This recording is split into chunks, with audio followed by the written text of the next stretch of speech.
జనసేన పవన్ కళ్యాణ్ గారి నాయకత్వం, పవన్ కళ్యాణ్ గారి నాయకత్వం. ఈరోజు ఎంతో శుభదినం. 12వ ఆవిర్భావ సమావేశంలో భగవంతుడు కూడా మనకి హోలీ పండుగనిచ్చాడు. హోలీని ఎంత వైభవంగా ఆనందంగా చేసుకుంటామో మన 12వ ఆవిర్భావ దినోత్సవం కూడా ఆ విధంగా జరుపుకోమని భగవంతుడు ఈ రెండింటినీ ఒకటే రోజు తీసుకురావడం అన్నది చాలా గొప్ప సందర్భం. ఈరోజు నాగబాబు గారు ఇప్పుడే మాట్లాడినప్పుడు చెప్పారు, ఈయన తల్లికి కష్టం లేకుండా పుట్టాడు మా తమ్ముడు అని చెప్పారు. అంటే అటువంటి పుట్టిక ఎవరికి వస్తుంది అంటే కారణ జన్ములకు వస్తుంది. కారణ జన్ముడు ఎవరంటే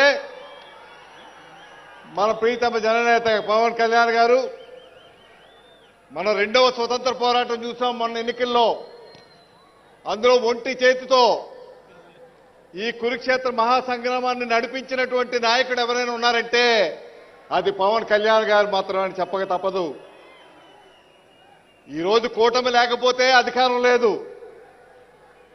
కూటమి రావాలి, కూటమి ఏర్పడాలి, ఈ రాష్ట్రాన్ని ముందుకు తీసుకెళ్లాలి, ఈ స్వర్ణాంధ్రగా మార్పు చేయాలి అనే ఉద్దేశంతో బీజేపీ, తెలుగుదేశం, జనసేన 3 కూడా కలిపినటువంటి మహనీయుడు. ఈరోజు కూటమి లేకపోతే మనం ఊహించుకోగలమా చెప్పండి? ఈరోజు కేంద్రంలో ప్రభుత్వం ఏర్పడడానికి, రాష్ట్రంలో ప్రభుత్వం ఏర్పడడానికి ఈ రాష్ట్రానికి సంపద సృష్టించి విభజన వల్ల ఎంత నష్టపోయామో ఈరోజు అధికారంలోకి వచ్చాక ఆ నష్టాన్ని పూడ్చే కార్యక్రమం, సంపద సృష్టించేటువంటి నాయకత్వం ఈరోజు మన దగ్గర ఉంది. మననే ప్రధాని గారు చెప్పారు, మేరే సాత్ పవన్ హై అన్నారు. పవన్ నా చెంత ఉంటారని నాకు చెప్పారు వాళ్ళు, నా చెంత పవన్ ఉన్నారని. ఈ ఆంధ్ర రాష్ట్ర ప్రజలంతా ఈ పవన్ చెంత ఉన్నారనేసి మరొకసారి తెలియపరుస్తూ ఈ సమకాల రాజకీయాల్లో స్వార్థం లేకుండా రాజకీయాలు చేసే వ్యక్తుల్ని ఈ మధ్యకాలంలో ఎక్కడా చూడటం లేదు. నేను మొదట ఎంతవరకు వెళ్తాదని అందరూ అనుమానాలు ఉంటే మాకు కూడా అనుమానం ఉండేది. కానీ ఆ అనుమానాన్ని పటాపంచలు చేసి ఈయన పట్టుదలతో నిస్వార్థంగా నిజంగా ఈ 11 సంవత్సరాలు ఆయన రాజకీయం లేకుండా సినిమాల్లో ఉండుంటే ఈయన ఎన్ని ఆస్కార్ అవార్డులు తీసుకెళ్లారో, ఎన్ని వేల కోట్లు సంపాదించి ఉండేవారో తెలుసు మనకి. కానీ అవన్నీ కూడా వదిలిపెట్టి నిస్వార్థంగా, స్వార్థ ప్రయోజనాలు లేకుండా, స్వప్రయోజనం లేకుండా రాష్ట్రం బాగుండాలి, రాష్ట్రం అభివృద్ధి చెందాలి, నా రాష్ట్ర ప్రజలు ముందుకు వెళ్ళాలి, యువతకు అందరికీ ఉద్యోగాలు రావాలి, వారికి మార్గాలు చూపించాలి, పరిశ్రమలు తీసుకురావాలి, రైతన్నలను ఆదుకోవాలి, ఈ అక్క చెల్లెలను ఆదుకోవాలనేటువంటి ఏకైక సంకల్పంతో 11 సంవత్సరాలు నిర్విరామంగా పోరాటం చేసినటువంటి నాయకుడు మనతో ఉన్నాడు. మన నాయకుడితో ఉన్నామనుకోవడానికి గర్వంగా ఈరోజు చెప్పగలుగుతున్నాం.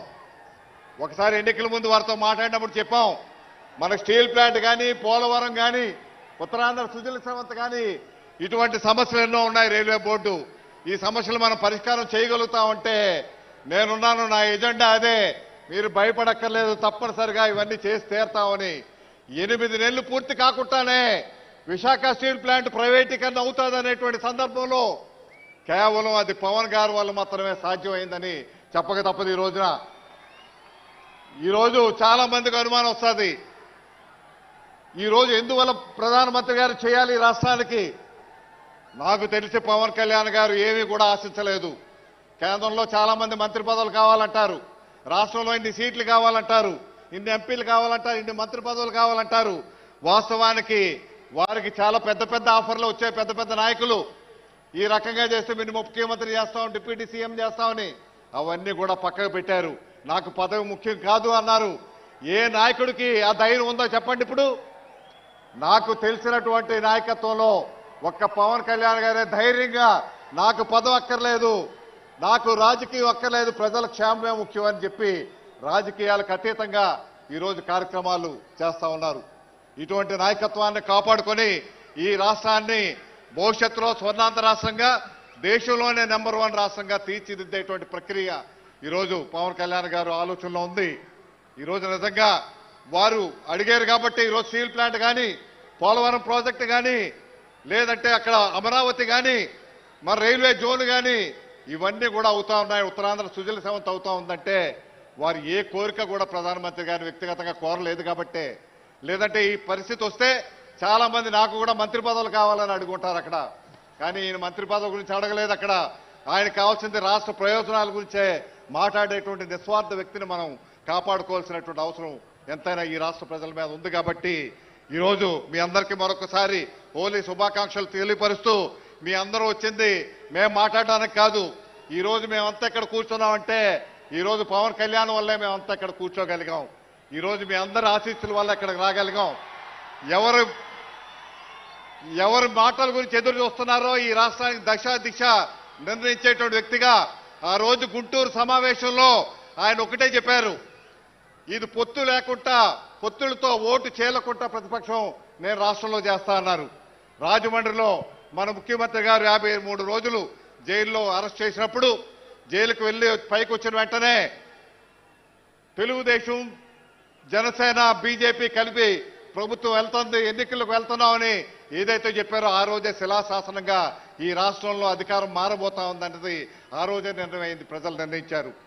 ఇటువంటి ఒక మంచి నాయకత్వం మన మధ్య ఉండడం అన్నది మన గొప్పతనంగా, మన అదృష్టంగా, అందుకే కారణ జన్ముడు అనేసి చెప్పడం జరిగిందని తెలియపరుస్తూ, మీ అందరూ ఎదురు చూస్తున్నారు వారి ఉపన్యాసాల గురించి.